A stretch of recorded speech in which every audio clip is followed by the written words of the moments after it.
name's Keith Lay. I'm also from Vancouver, but actually Vancouver, Canada.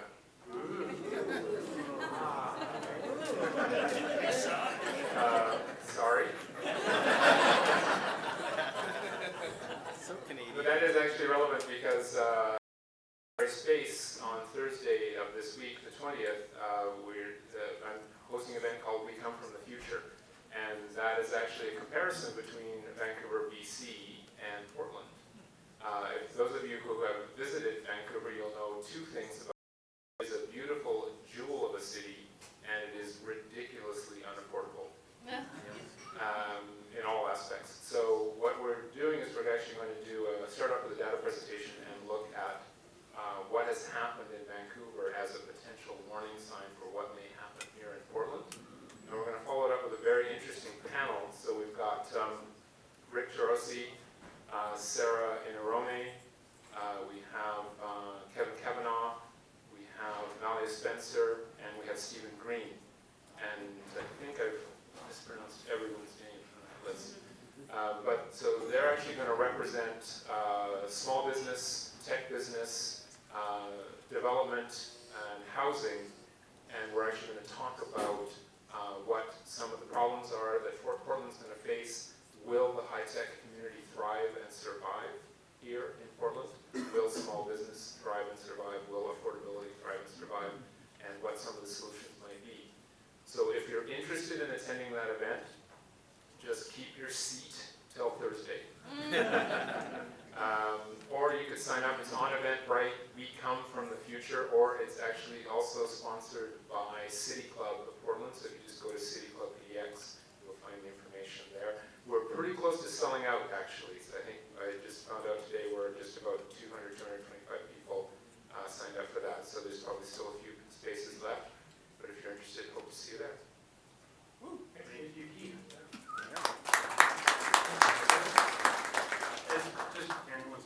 As an amendment, please keep your remarks to 30 seconds. Sorry. Again. I didn't say that. Wow, you said 20 seconds. 20 seconds. I forgot to announce. That's my fault. Go. Go. Oh, so good evening, everyone. My name is Ken Lai. I'm CEO and founder of a company called Psychobabble, based here in Portland. We are looking for a CTO. So for any senior tech folks in town who I haven't already talked to, or mid-career folks, again, you can step up to a CTO role. What Psychobabble is we're a SaaS HR tech company. We help large employers hire people using psychometrics combined with natural language processing and machine learning. Pretty cool stuff. Thanks. Great company, but no hiring announcements, please. No hiring announcements. He's a good guy. Just community announcements. Hello, my name is Dylan Bennett. I run the Unity PDX user group. We're a community of developers and artists and musicians and pretty much anyone who works in Unity at any level beginning to advanced. And we have a meetup on Thursday. Our meetups happen every third Thursday of the month. If you can't make this month and you want to come to a later one, you're totally welcome. So this Thursday, if you look on meetup.com, you'll find us as Unity PDX. You get all the details there. Hope to see you there. Thank you.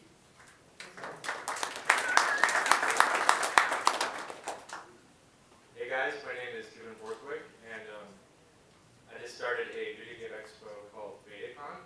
We just had our first successful VideaCon yesterday. It's put over this weekend. And I just want to let you guys know that we are going to do it next year. This year we brought in about 5,000 people to the convention center. Did a lot of VR, and we're trying to do it even bigger next year. So if you're interested in that, please come find me. Cool. Hey everybody, just wanted to let you know about the OCCA meeting on the third week of the month. That stands for Oregon Computer Consultants Association. We meet in Tigard on the third Tuesday once a month to talk about various technical topics that will be relevant to you. And this month's topic is ideal computer desktop setup.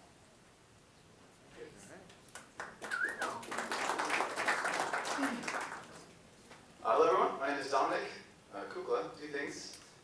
First is I'm the founder of a group called Helpers United, which is essentially a new tech PDX for altruists. So it's the same format, same everything, except for instead of being brought together around business, we come together around what are you doing to make a positive impact. So we do these meetings every third Thursday. Next one is this next Thursday as well. Sorry to whoever has their third Thursday meetings. The second thing is, again, Startup Weekend. Yay, Startup Weekend.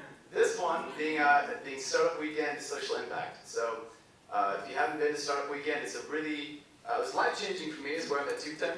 It's an immersive one-weekend, start-to-finish entrepreneurial adventure. And so if someone is interested in becoming an entrepreneur, or if you just like doing these things and are looking to take a weekend to work on something light and new, it's a really, really great experience. And so that one is a month from now, May 20th, Helpers United or Startup Weekend Social Impact. If you're interested in those, thank you.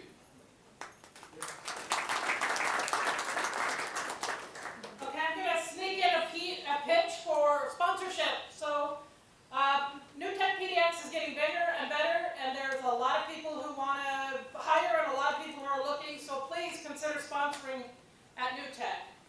For those who don't know who I am, I don't either, but I know I live in Vancouver. So Vancouver, Washington is on the way to Vancouver, British Columbia. About 12 minutes from here if you're in a hurry. So I am with SCORE, and I also have a business that I volunteer my business to SCORE, and I help people get started in business, and SCORE does it for free. So if you're thinking about a business, don't hash it over too much in your brain. Get it out, talk it over with somebody that's going to encourage you. Really look up SCORE. SCORE has a Portland location, a Beaverton location. I do my SCORE out of Vancouver. So please, if you're looking at being in business, there's no reason to do it alone. If you choose to do it alone, you're dumb. So if you don't want to be dumb, check out SCORE.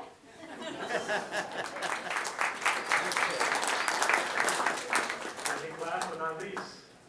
Hi everyone, I'm Brad Bizanenti. I run the Portland Mobile VR Meetup that's just getting started. And I've talked to a lot of folks tonight that are excited about VR but are not sure how to get started actually making stuff. So if you're curious about the kind of VR that works on mobile phones, we're focused on Daydream development, which is Google's VR platform that's on the rise right now.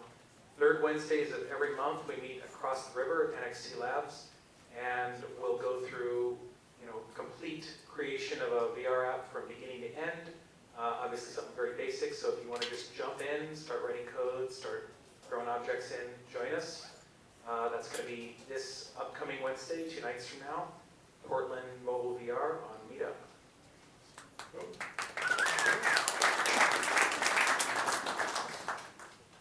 All right, so tonight and every night, how the format works, we have several tech demos tonight.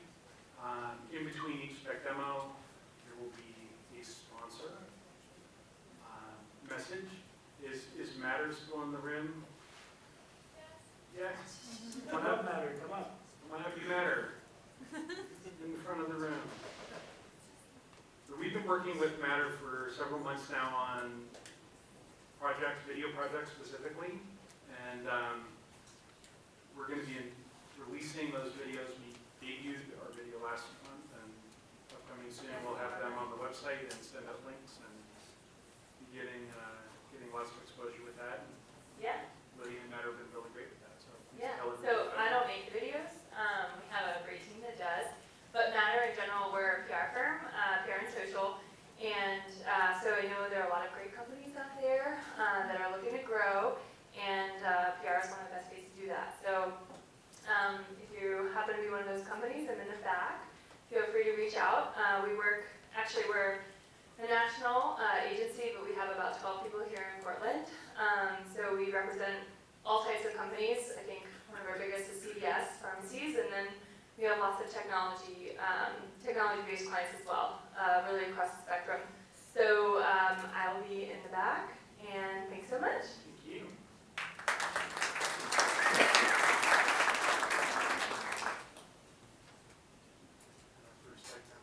And our first tech demo is Gavin Farrell. Yeah. Excellent. Oh yeah, you just gotta push this little button. There you go, there's your first tech demo.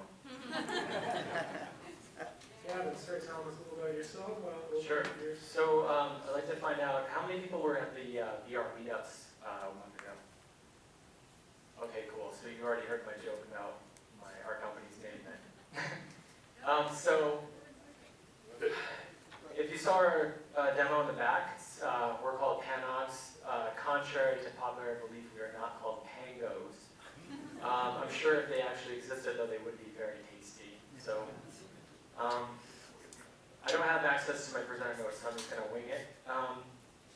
Our company started in 2014. I'll give you guys a little backstory, but the company is the co-founders, myself, Gavin, and Michael Franz, who's in the back somewhere. He's been doing all the demos tonight.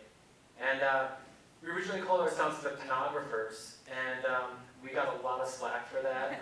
It's, you know, you kind of make it out in your head why.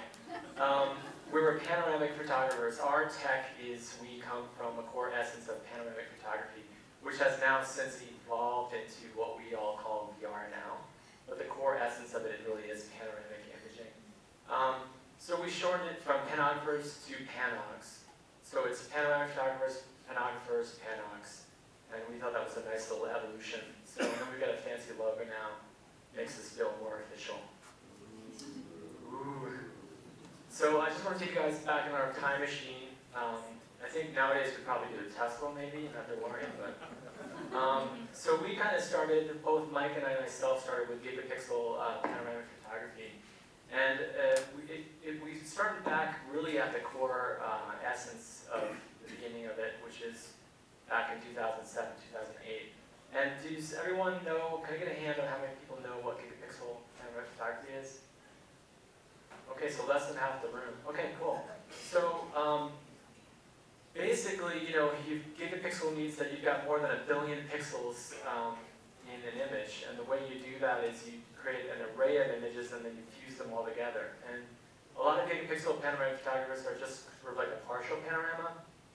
But we really focused on creating full spherical panoramas, which is, in turn, makes a good transition to virtual experiences. Now, I was introduced to GigaPan, which is actually a Portland-based gigapixel robotics company. And I was introduced to them back in 2007. There was a visual effects company called X-Ray Studios. And they had put together this amazing project in Yosemite. And it was a team of, it was actually like 80 panoramic photographers, all of which, half of the people in this image have all become big CEOs of major virtual reality companies. Jorgen Geertz is in there, who does Freedom 360 and a bunch of other big wigs now. And what they did was they divided up the team into 2 people. And what we did was we all had a location. You can see here there was 20 locations. And each location we had to have a gigapixel panoramic imaging system set up. And everyone had to have them set up at the same exact time. We triggered the images, simultaneously capturing overlapping gigapixels of the entirety of Yosemite Valley in hyper resolution. And then what we did was we did a lateral digital elevation scan of Yosemite Valley and actually projection mapped all those gigapixels back onto the 3D model of Yosemite Valley. And then we unwrapped it to create the first lateral view of Yosemite Valley. So it was like a view you could never have in real life. And it was really an incredible experience for me. It really opened up my mind of sort of like the potential of technology, but also the potential when you get an amazing group of people together with amazing technology, you have a great idea. So you can see this is just sort of like at 100% from the other side, and all the detail you can see of the hikers above Yosemite Falls. So then I transitioned, fast forward to 2010, I did another project with GigaPan. And this is on the behalf of the Dalai Lama.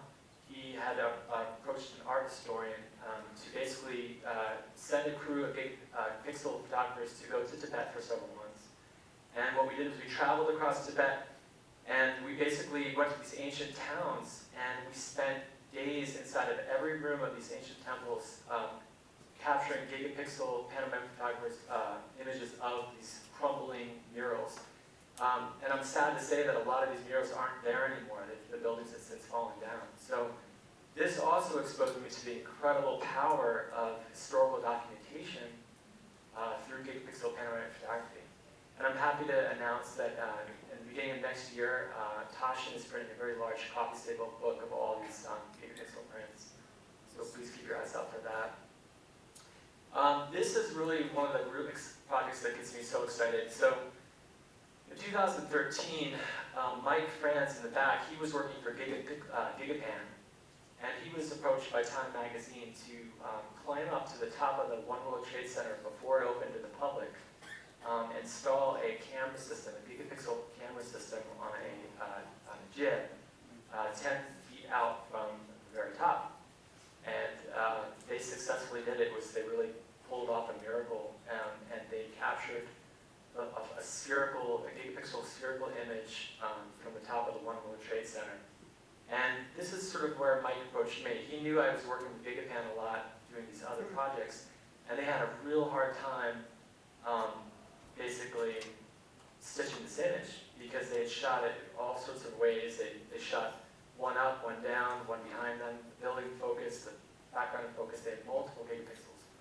And basically, it became the first trifold cover of Time Magazine, which was the first. And also, it was the image was used to launch the new Time.com website. And this is still up there. I just screen captured this yesterday. So you guys can all just Google search Time.com, One World Trade Center.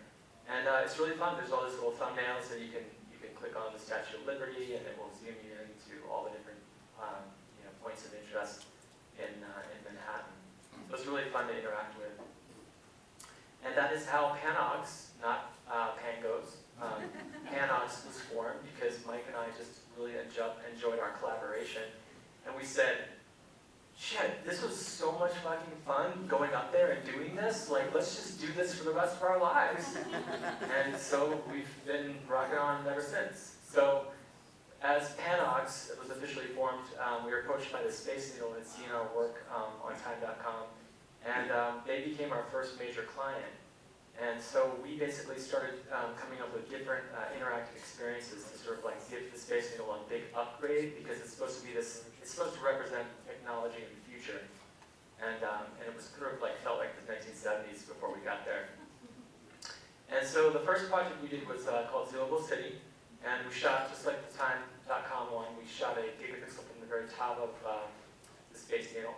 And then we created this interactive kiosk where you can kind of learn about Seattle. You can see like points of interest for Seattleites, points of interest from films that were filmed in Seattle, and just all the stuff in between. And they loved that. And then the next project we did was a time-lapse system, and it captures an image every 5 to 10 minutes, and it uploads it to a kiosk, and then you basically can interactively go and kind of like a DJ mixing a table, like a scratching a turntable. You can kind of like pick a time and scratch backward and forward in time. And what's really cool about this one is they're calling it the 50-year cam. It's been up for 4 years now, or 3.5. And basically, they want to have a complete panoramic historical archive of the evolution of Seattle. So we've already seen 60 buildings go up since we've installed this system. So you can basically fast forward and watch all these buildings just building up around you. So that has been just incredible insight, just seeing kind of the evolution of that. Then we started they said, hey, what's this 360 video VR thing that we hear about? And we were saying, oh, this is a new thing. You put Google Cardboard headsets in, you can have these experiences for your guests. So we started creating experiences for them. And we created the Space Needle 360 app. You guys can all download it for free on Android, iOS, and also Gear VR. And basically, you can put it in your Google headset or your VR, and you can look around. You can fly from seaplane over Lake Union. You can also, I fast forwarded all the videos so that I could get this all within my time slot, by the way. They don't actually walk that fast. And you can stand on top of the Space Needle and look around. Basically, have all these experiences that you can't actually have even if you visit the Space Needle. And then we were pulled in to the One Liberty observation deck. This was similar to, basically we climbed to the top of that skyscraper in Philadelphia.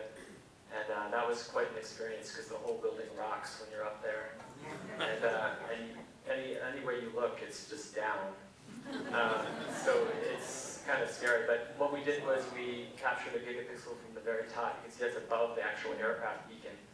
And you can interactively zoom into points of interest in Philadelphia. I'll let this kind of play out a little bit.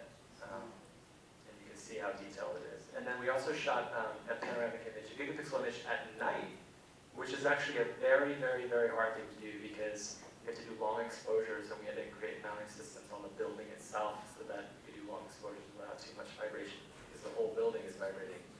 So it was very challenging to pull that one off. But the end result was a kiosk that visitors can go to on the top of the building and basically interact and have that experience. We also recently did, just this past year, an app for the Union Tower, which was basically them saying, hey, we saw the Space Needle stuff that you did. We want exactly the same thing. So basically what we did was we created an aerial experience. You can fly around the Union Tower in Dallas. And then you can also, this is one that we really enjoyed. We did a 12-hour time lapse from sunrise to sunset. So you're kind of like, you're in a virtual experience, but time is moving quickly around you. And I really love that one. I hope that we get to do more time lapse, 360 time lapses. We also just do 360 videos becoming really common. I just got back from VRLA with Joshua, and I think there was like 80 360 video production companies that just sprung up in the last 6 months. So it's nothing new, but we've been doing 360 video for 3 years now. So we've been doing it for a while. This is a project that we just finished with PBS and Discovery Channel, and just flying past Yosemite Falls. And then just this May, Time and Sports Illustrated is about to, they've already announced it, but they're about to go live with our Climb Everest piece. So we had a team of climbers ascend to the top of Everest, and we put together a short, it's about a 15-minute piece. They don't walk that fast, by the way. Even at those high altitudes, they walk a lot slower than that. But this is just a little clip I sped up of some of the experiences that we captured summiting Everest. And you can see, I think at the very end, we can zoom out and see what it's like to be in the summit. It's right there. There you go, from the top of the world. So please check that out in May when that gets launched. How many people here can recognize this location? Yeah, so this is a tower. The truck was going very fast, but high-speed camera, we captured his license plate anyway. He'll get the ticket in the mail. And then, let's see, how many people can recognize the next location? Yeah, we shot an elevated, we have a 30-foot pole, so we put the camera 30 feet up and then captured all the folks making their way through the little narrow space there. Another question for the audience, how many people were at TEDx this past Saturday? So a bunch, like 20, maybe 10, 15 people. Okay, so we just did this really special thing this past Saturday at TEDx. I'll just let it play. 3!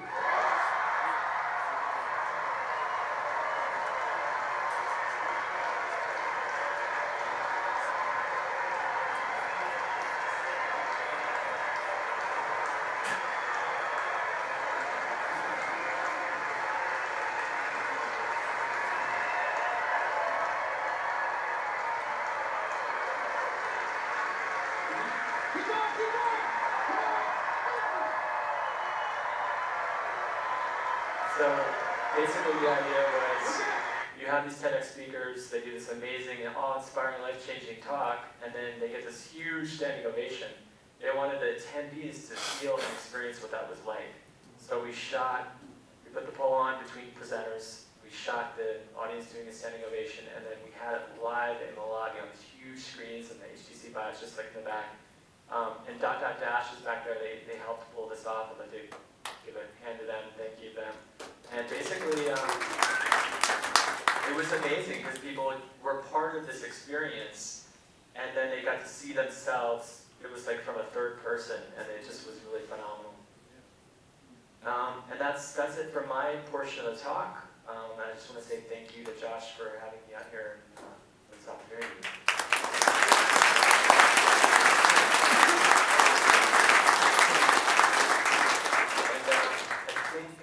Well, let's, because this is your portion of the talk, Gavin is also giving a very short talk for another company that couldn't be here that he's involved with called VR Drones. But before that, let's do any questions? A couple minutes of questions and answers. I think the person in the back first, and then just repeat the question. How easy is it to get your hands on like these cameras that shoot 360 degrees to create these such clear environments that you're being able to share with us? Sure, yeah. So Gigaband Systems, they were acquired by a company on the East Coast. And you can still order the GigaPan Epic Pros, which are the kind of like the more pro versions of them. The question was, how easily can you get these camera systems? And so they're robotic mounts, but you can put any DSLR camera on them. The larger the telephoto lens, the longer it takes to take the image. So if you put a 200mm telephoto on there, it'll take an hour to do the photograph. And then the problem with that is that you need the weather to remain kind of the same. If the sun goes in and out of clouds, then you'll have all these weird aberrations between the light changing and the image. But it's fairly easy. Yeah, the trick with us was not getting these camera systems, it was putting them in places. The higher you get the camera, obviously, the better the view, the more you can capture. So that was always the trick for us. But yeah, they're fairly easy to get. Next question. So do you ever have to go up and take like a second capture at one of these scary places? Absolutely. We've had the Philadelphia image that you guys saw, it took us 4 tries to get it. And we had the craziest stuff happen to us. The first time there was turns out bees like to hang out and make nests on the top of skyscrapers. And because they're attracted to the radio waves. And Mike Franz is deadly allergic to bees, which makes the whole thing a lot more complicated. Then it turns out that USB 3.0 cables are also really affected by radio waves. There's probably a bunch of folks in here that know that. I see some people like nodding their heads. Then it turns out that high winds make things shake too much, and you need things to be, fairly stable. And then it was really fantastic. I wish I had more time in my speech, but we ended up shooting on Halloween, and you can zoom in into Philadelphia and see people in Halloween costumes.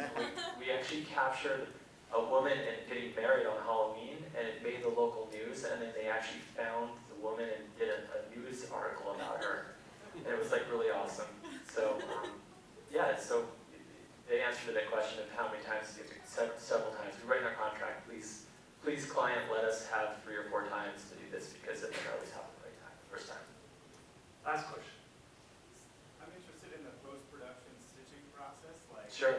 how technically involved, and do you have a specific software that is specific to GigaPan pixels, or is it something that you use that's on the market? Yeah, so back in the day, the only software that was really usable was called PT-GUI, Piano Tools Graphic User Interface. And your machine would limit you. The power of your computer would be sort of how large the image would be. So, if you took a 600 image spherical panorama, a normal machine could process it. If you took a 4,000 image panorama and you're using like the new A7S, new A7R 44 megapixel cameras, you need a really high machine that will take several days to process.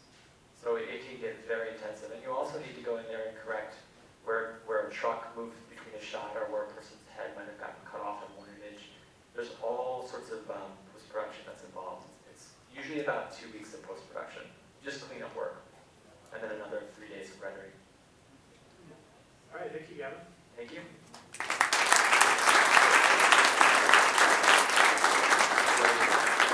I just love that you're getting applause, because you're going to be the next one as well. We're going to bring Gavin back up. Before that, Yeah, I'll walk over here first. to bring up Silence to talk about what they're doing. I believe.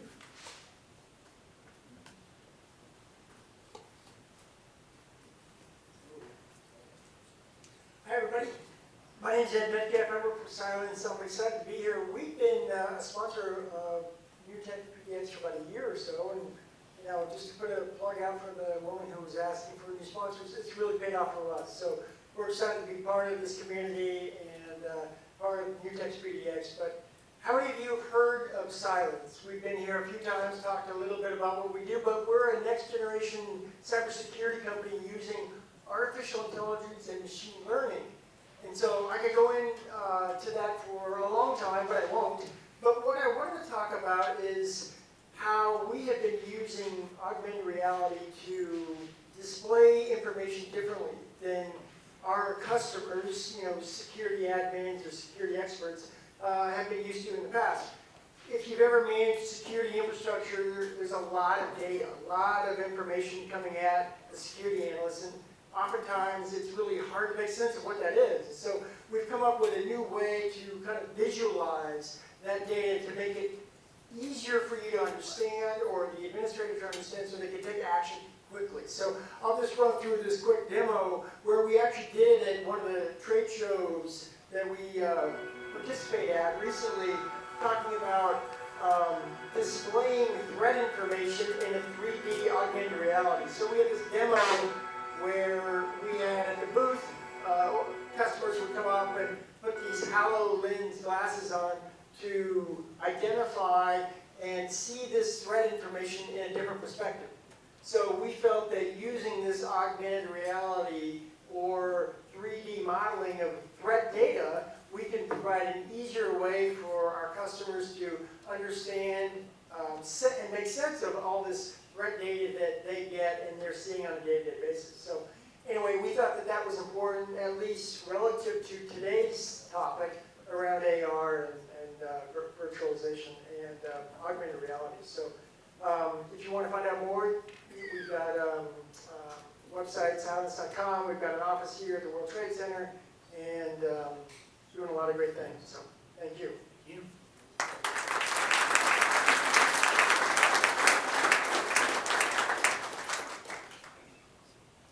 All right, up next is a speaker you haven't seen in a long time. All right, we're back to Gavin. Speaking on VR drones. Testing. Well, I'm going to welcome myself back here. So unfortunately, so Stephen Burke, who is the co-founder of VR Drones and Aerial Technologies International, couldn't be here today. So he asked if I could speak on his behalf. And so they're kind of our partner sister company to Panox, and we're going to talk about their new VR drone. This is Stephen Burke in action. He kind of looks like a deer hunter here, very serious, like he's going to go hunt his kill from the air. So do you guys remember this clip from my last presentation? So I have it looping because I want you to see what a standard 360 video drone looks like and also its inherent problems. Kind of like a pendulum, there's like this big weight on the bottom, and the way 360 video from the air is filmed, if anyone got a demo back there. Can I just get a hand of how many people got to see the aerial demo? Okay, cool, so good handful. Please, if you have a chance tonight, check it out. So what we do is we hang a ball an array of cameras on the bottom, and we film 360 video, but then we put one camera on the top of the UAV pointing straight up. And what happens is when the camera is far enough, when you stitch it all together, the drone is so small in the shot that you can just take the footage from the top camera and bring it in there, combine the cameras, and the drone magically disappears from the shot. And that's why it hangs, that's why you have to hang it so low. However, the pendulum causes just so much problem. And basically, these are the problems. You get poor image quality due to vibration and movement of drone. The drone is typically in the image. You get diminished flying capability and cameras attached. So it's like using up all the drone's batteries just trying to stabilize it. And then you get lengthy post-processing, which means you can't go live with the footage. You have to go back to the studio, offload the footage, and then stabilize it. It takes days, sometimes weeks, depending on how windy the situation was. So now here is VR drones. If you look at the cameras, you might notice something. I just have it looping here backwards. Now it's coming backwards at us. You can see it's amazing. It's just incredible. And so basically the underlying magic, it's got 3-axis stabilization built in into the center of gravity of the drone. It's got centralized stabilization, which vastly improves the flight performance, which means it's not going to drain the batteries. All cameras are synced on the same axis. That means that you can have cords connected and gen-locked running through that tube. So when you activate one, they all activate. It's got onboard image processing. And then you've got programmable logic, which allows the software to quickly remove the drone from the image. That means that I don't have to spend weeks in post-processing back in the studio. It's just incredible. So this is just a super sexy shot on an icy lake that we wanted to put in there. And basically, these are the value propositions. So there's higher quality and smoother airborne VR. You get true 360, 180-degree imaging, which creates the most immersive experience possible. You get higher top speeds, higher wind tolerances, and greater flight agility, which can help create incredibly dynamic aerial VR content. It provides the solution for live broadcast aerial VR. So basically, my time is almost up. but the duck is going to attack our drone. And this is their business model. If there's anyone here that's interested in this technology, I'm going to bring Lawrence, who's the engineer behind this VR drone, up to answer Q&A. Thank you.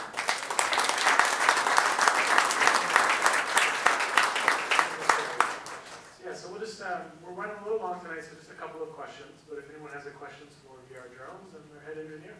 Okay. Yeah, pretty much covered it. Yeah, anybody have any questions on a drone with VR cameras? Yeah, go ahead.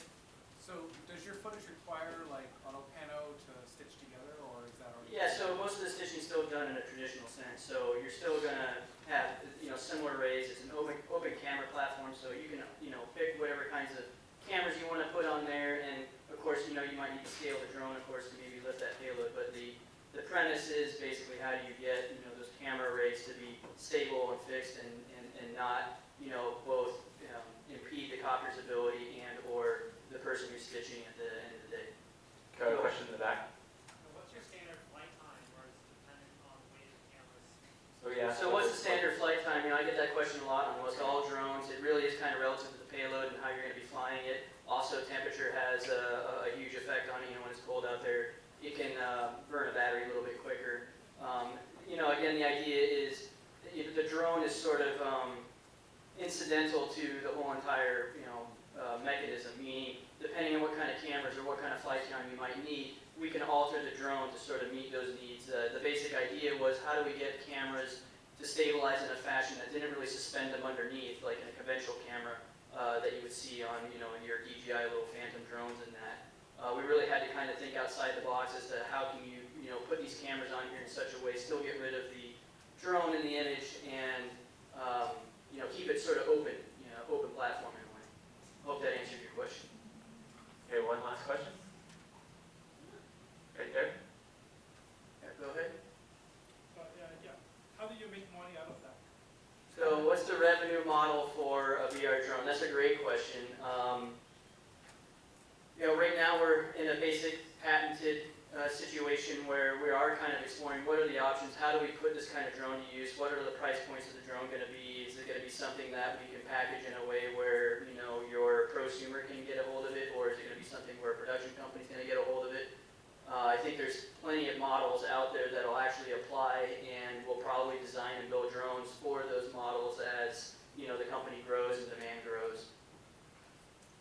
Yeah, I can tell you from my perspective that it saves us thousands of dollars by being able to just not have to do so much post-production on that kind.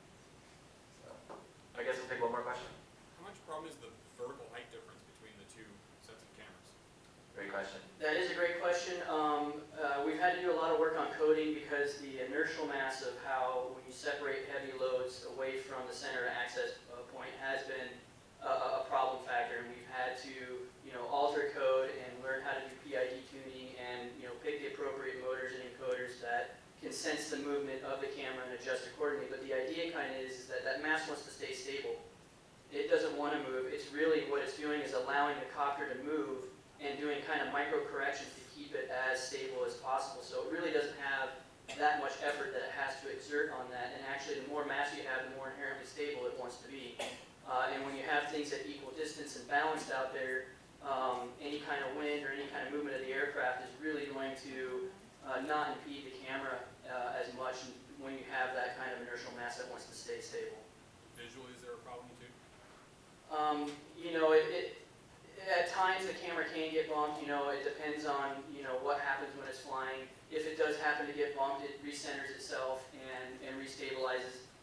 The premise still being that even if it does get bumped a little bit, it's vastly superior to having a slung load, a weight underneath the aircraft where things are moving around a lot. Now, software is pretty good at getting rid of a lot of those blemishes in that, but the inherent idea there is going to be, even if it does get bumped a little bit, it's still going to be a lot less of a workload to have to get over. And the real idea behind this is, we thought that, electronically we'll stabilize this stuff and software will handle all this. But when you talk about live streaming, our plan is to have this drone at events where, you can have as many spectators watching, a sporting event or something like that from the drone.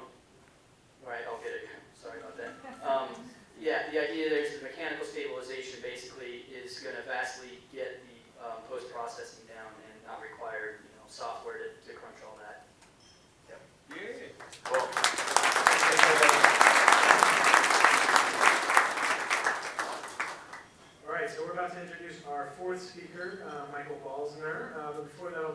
sponsorship, which is actually me.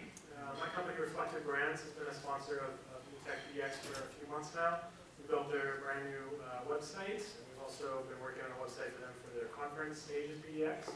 And yeah, Reflective Brands, we tell brand stories. So through all of the traditional marketing pieces, graphic design, web development, etc., we help you tell your story. So if you need some of that work, we'd love to talk.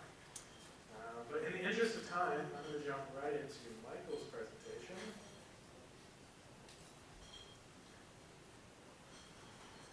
Is there a preference to which one of these slides? Probably PDF file, CBS.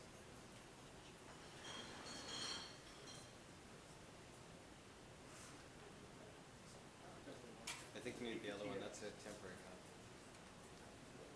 The other one. So grateful for our tech-oriented crowd. No automatic updates, no little presentation. Microsoft. All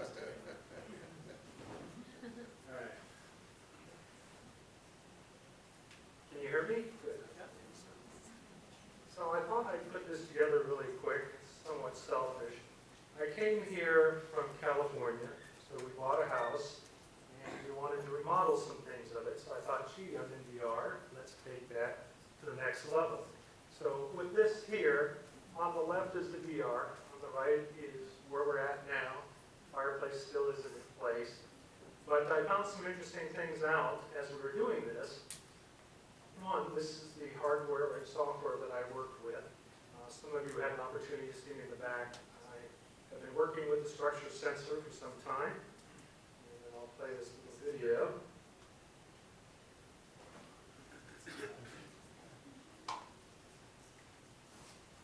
So this is a video from Occipital. Essentially, they've taken their structure sensor, which is a very miniaturized neck-type device, and wrapped it into a program called Canvas.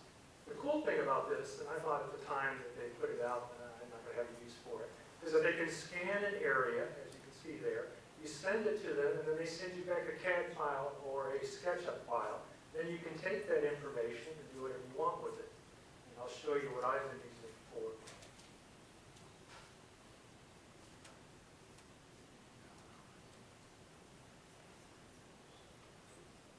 So it provides three formats, as I mentioned: SketchUp, a DWG, as well as a Collada file, so you have the mesh file again with the textures. So I'll just jump ahead. So as I mentioned, I was using SketchUp. So those of you who have used SketchUp before, essentially this is what they provided me back, which is just like a container, really no textures or anything, and then I created this from that.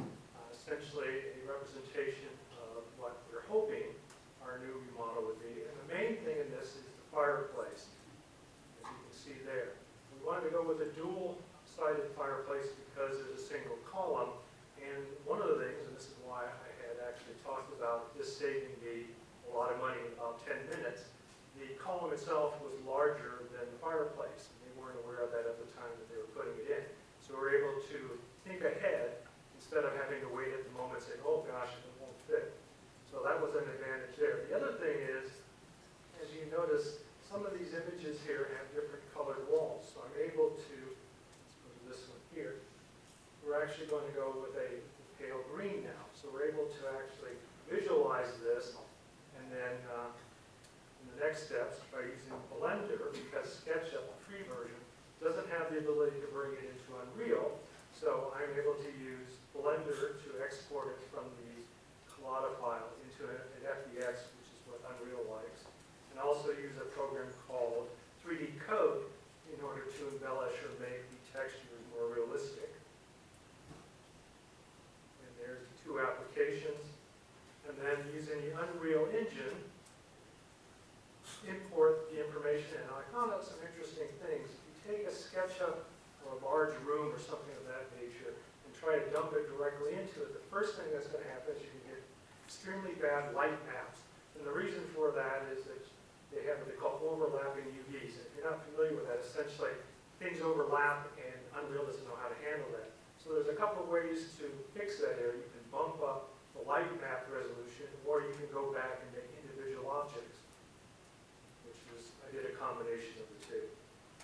So here's where we're actually working with bringing in textures. And if you're familiar with Unreal, it has some cool features that allows you to create visual indications of how your shaders come together. You can use all kinds of features. I think there are like 1,000 of them, so you could probably spend an entire year just learning how to make those shaders. And the shaders are very important because that's what gives you the realism. Now this is me, and this is a little video of me walking around in the VR world. Actually, I'm teleporting inside of it.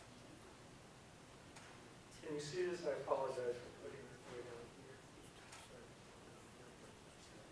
But now I'm inside the same house. It's kind of weird when you're like in a room outside of your house and you go out to that area and then experience that, oh wait, that's the same area that I was just in VR with.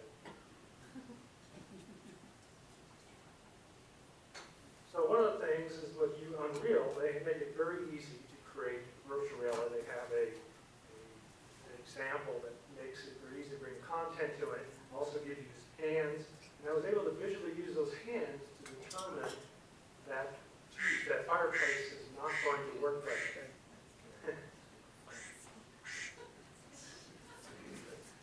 If I ignore that, all right, that's it.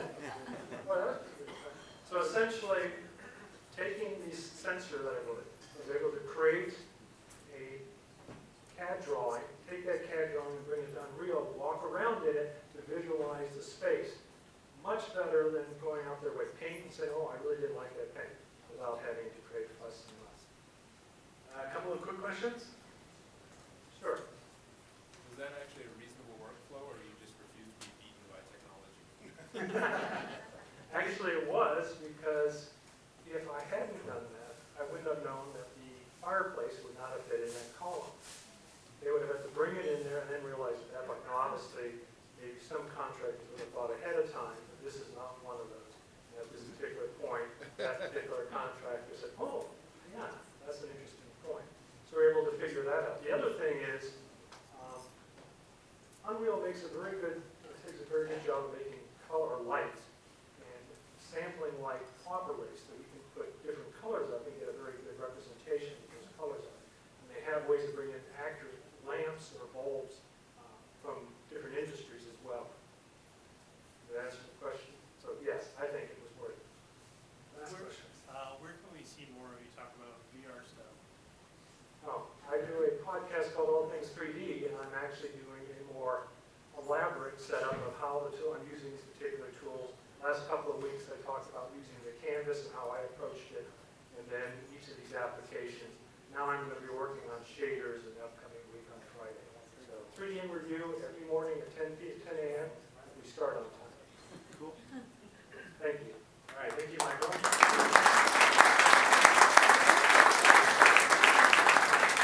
All right, we're about to do, we have 2 more presentations for you. Next, we're going to present Ryan and Donald from iDrop. But before that, the next sponsor is Greg Farina with Simuloid Visualization with a quick announcement. Hi everyone, Greg from Simuloid. We are just a quick hiring plug announcement. Going to be looking for some VR Unity developers very soon, and would love to talk with anyone who has experience with hardware engineering for VR. Specialize in large room scale VR experiences, and we're also going to be working doing some kiosks in malls. So anyone who might have some talent and interest in that, I'll be in the shiny shirt here up at the bar, and would love to hear from any artists and programmers. So kind of casting a wide net, and that's it. Thanks. Some exciting stuff. So look forward to talking to somebody. Thanks. Yeah, these projects are a lot of fun. And I know we have some really talented Unity developers and some 3D artists in the crowd. So if you're looking for work, definitely talk with Greg. All right, so next we got Ryan and Donald with iDrop. They're presenting slides that I should get up. Oh, you know what? Your link is a Google Drive link, isn't it? It is. I'd love to.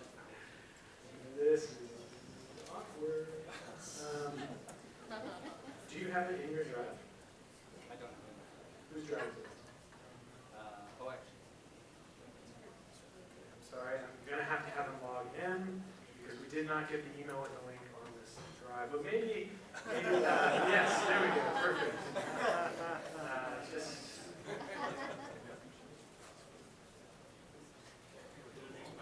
Oh no. This is the worst case scenario, what we call this. Oh, we're in recent. Just go to recent. Should be like the last one. Oh my gosh, we got it. There it goes. Yeah. All right, guys. Present. We're in. Joshua, can I have that? Yes, you can. Awesome. So to confuse things even more, my name is Ryan Dunn. And my name's Donald Dunbar.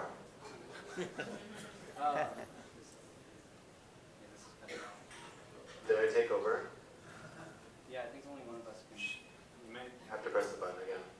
No. Just push it. In any case, so we're a two-person team developing a full-length experience for the HTC Vive. The experience is called Thought, and the notion is it's a small casual game meant for daily meditative, perhaps philosophical use that you are journeying through a thought that you're actually having.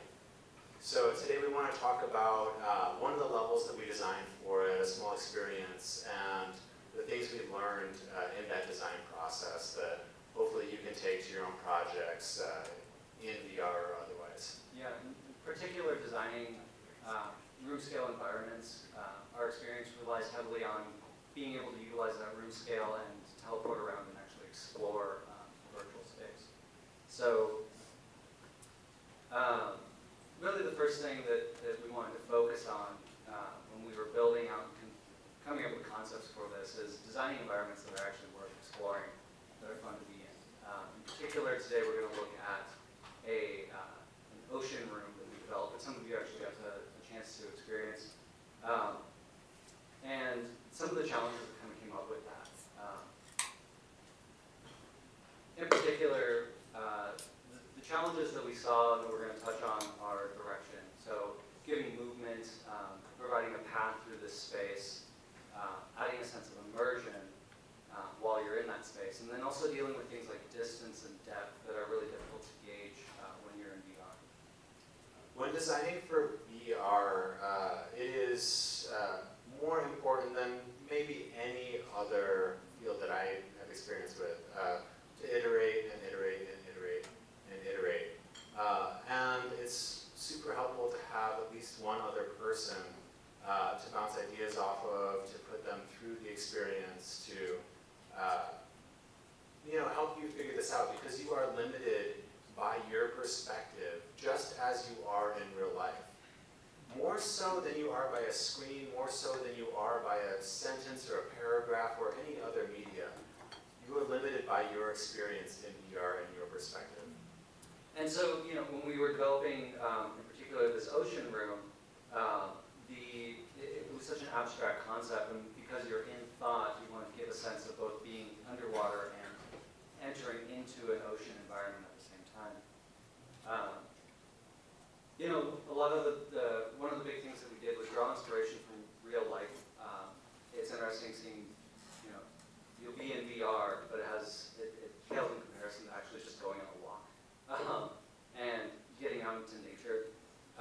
For this environment, we really wanted to draw inspiration from topographic maps. And so the idea was, what is it like to actually be inside of a topographic map? In order to do this, we found one of the most amazing tools was taking ideas and inspiration from the real world and being able to quickly sketch them up. There's so much that you can convey in a conversation, but you can show a visual asset of that concept that you're coming up with. It's really important. Just load up Tiltbrush, sketch it out, and send the file over Slack. And that's as quick as uploading a sketch from your sketchbook. This was kind of revolutionary 2 months ago, and now it feels like old hat. But the third lesson there is just prototype often.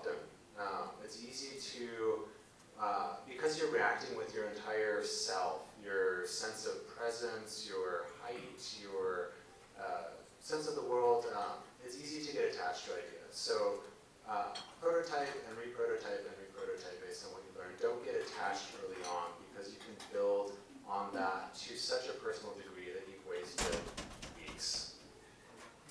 You know, and like, here's another shot of that same room, but to be able to, I don't know if many of you have played around with tilt brush, but you can sketch something up and then immediately change the scale. So you can zoom way out and be tiny in this large environment, and then blow it way up and be able to see it from above in a perspective that even a human body wouldn't be able to see in. So the first challenge of providing direction and movement, once we did some tilt brush sketches and started the first iterations of this environment, it takes a lot of work to bring something into a modeling program, especially an abstract concept. And so when you build it out, you can really think it's amazing at first. We thought it was so cool. We thought it was so. I still think it's. I think it's cool. But when we started doing play tests, we found out that there was no directional cues. Here was this massive room that I was blown away by the architecture that I was able to do in a 3D modeling program, pat myself on the back. And then people got into it and they had no idea where they're going. They didn't know what they were in. And just the general movement and path of that space was